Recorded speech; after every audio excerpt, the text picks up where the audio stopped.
Assalamualaikum warahmatullahi wabarakatuh. Perkenalkan, nama saya Muhammad Busdi dengan NIM 2108669. Di sini saya akan menjelaskan tentang filsafat dari awal sampai akhir. Yang pertama adalah filsafat olahraga. Pengertian filsafat. Filsafat olahraga adalah studi yang membahas tentang keterlibatan manusia dalam aktivitas jasmani. Yang kedua adalah sejarah perkembangan filsafat. Sejarah perkembangan filsafat terbagi atas beberapa kelompok. Yang pertama adalah zaman Yunani klasik, Yunani kuno, Romawi klasik, Romawi kuno dan pra-akses, dan zaman modern.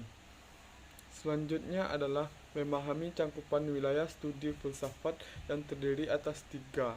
Yang pertama adalah ontologi, adalah sebuah ilmu yang membahas tentang ilmu pengetahuan dari segala sesuatu yang ada. Yang kedua adalah pengertian etimologi. Etimologi adalah cabang ilmu yang membahas tentang teori ilmu pengetahuan. Yang ketiga adalah aksiologi. Aksiologi merupakan cabang ilmu filsafat yang mempertanyakan bagaimana manusia menggunakan ilmunya. Materi selanjutnya yaitu aliran filsafat. Aliran filsafat terdiri atas dua.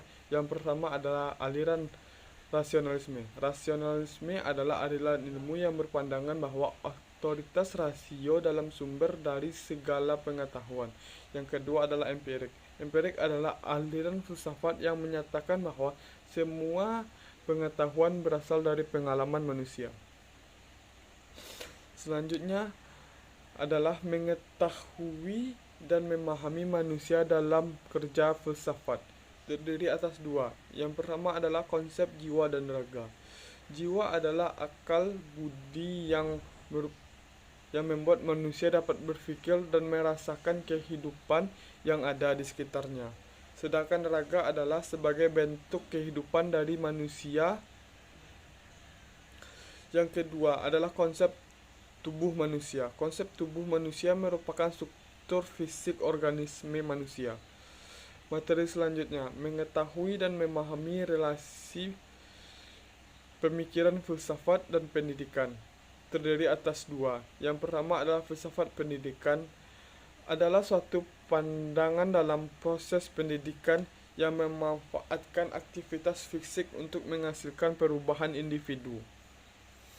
Yang kedua adalah ruang lingkup filsafat pendidikan, seperti sportivitas, yaitu kegiatan olahraga yang paling mendasar. Yang kedua adalah kecurangan.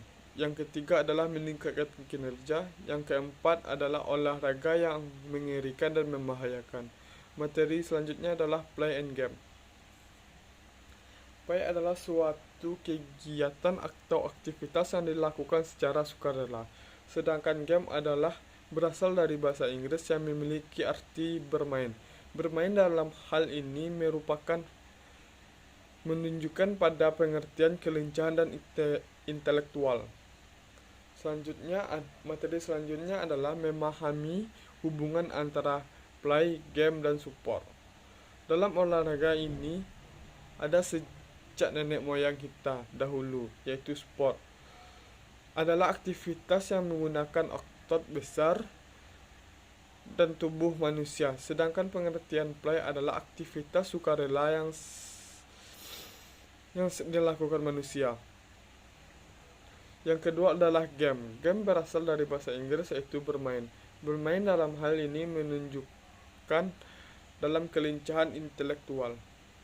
Materi selanjutnya yaitu mengetahui dan memahami dualisme. Olahraga terdiri atas dua. Yang pertama adalah pengertian dualisme. Adalah filsafat yang menyatakan ada dua hakikat, yaitu hakikat materi dan hakikat rohani. Yang kedua adalah pengertian dualisme dalam olahraga, yaitu dikenal sebagai mekanisme umum untuk menyelesaikan permasalahan yang sengketa yang melibatkan para atlet. Selanjutnya adalah aspek etika dalam olahraga, Yang pertama, pengertian etika. Etika adalah ilmu tentang moral atau karakter, sedangkan moral adalah dikaitkan dengan motif. Sekian dari saya. Jika ada salah dan jengkel, saya mohon maaf. Assalamualaikum warahmatullahi wabarakatuh.